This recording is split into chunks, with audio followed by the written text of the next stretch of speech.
Hi, and welcome back to Hey, Have You Read This Book? Today's episode is about Catherine's Gift, written by John Little.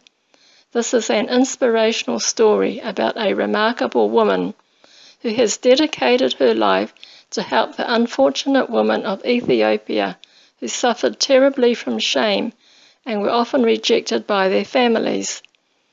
When a woman in Ethiopia is about to give birth, she does not get help from a doctor but will stay at home. Sometimes the baby becomes stuck in the birth canal, causing a prolonged labour, resulting in a stillborn baby. The baby may cut off blood supply to parts of the mother's body. The tissue dies, leaving a hole or fistula in the bladder and sometimes the rectum. This causes bodily waste to uncontrollably leak out constantly. Fistula sufferers are invariably divorced by their husbands and banished from their villages. They become beggars, living a life of loneliness and despair. In Ethiopia, there are about 200,000 fistula sufferers, with up to 9,000 new cases a year. Catherine was born in 1924 in Sydney, where she graduated from medical school. She became an obstetrician and gynecologist at Crown Street Women's Hospital in Sydney. In 1950, she married Dr. Reg Hamlin, a New Zealander, who was the medical superintendent at Crown Street. When Catherine and Reg went to Ethiopia in 1959 with their 6-year-old son Richard, they knew nothing about fistulas. Not many doctors in the developed countries had ever come across a patient with fistula. Catherine and Reg were working in the Princess Sehi Hospital in Addis Ababa when they started to notice that some bad-smelling women were being turned away from the hospital gates. The Hamlins were determined to help these unfortunate women by learning whatever they could about how to repair fistulas.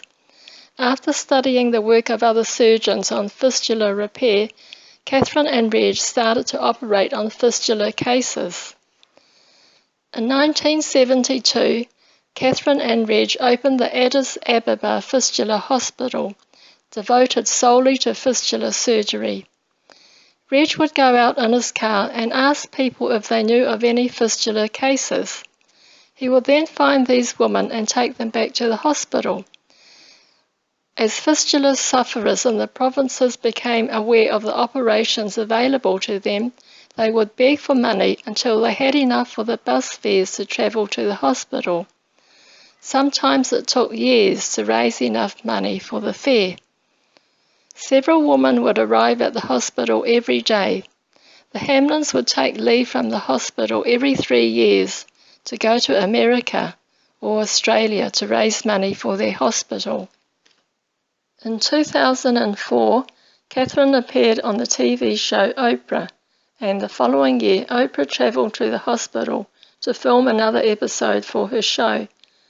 5 decades and over 30,000 operations later, despite times of political unrest and civil war and Reg's death in 1993, Catherine carried on operating even in her 80s.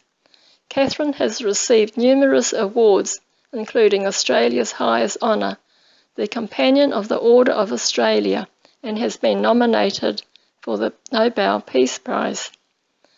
This book is about the doctors and staff who work at the hospital and some of the patients who have suffered for years with fistula and have their lives transformed after their operation. Some patients end up working at the hospital as nurses or nurse aides.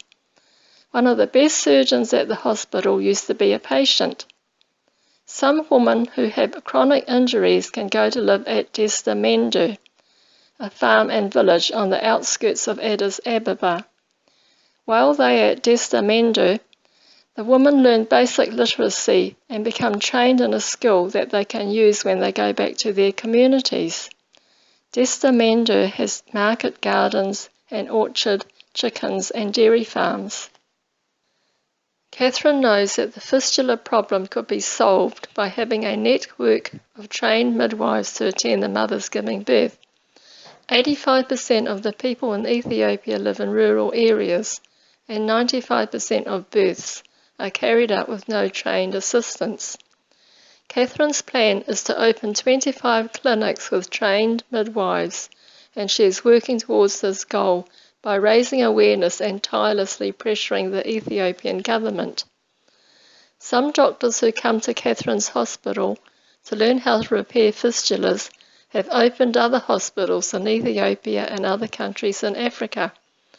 This story is about one woman making a huge difference to the lives of so many people while doing what she loves, inspiring the other medical staff at the hospital while giving hope to the patients. Catherine's gift will open your eyes to the lives of the poor women in Ethiopia who have to suffer terrible injuries during childbirth because they get no medical help. I think you will learn a lot from reading this book and be inspired by it. Thanks for watching.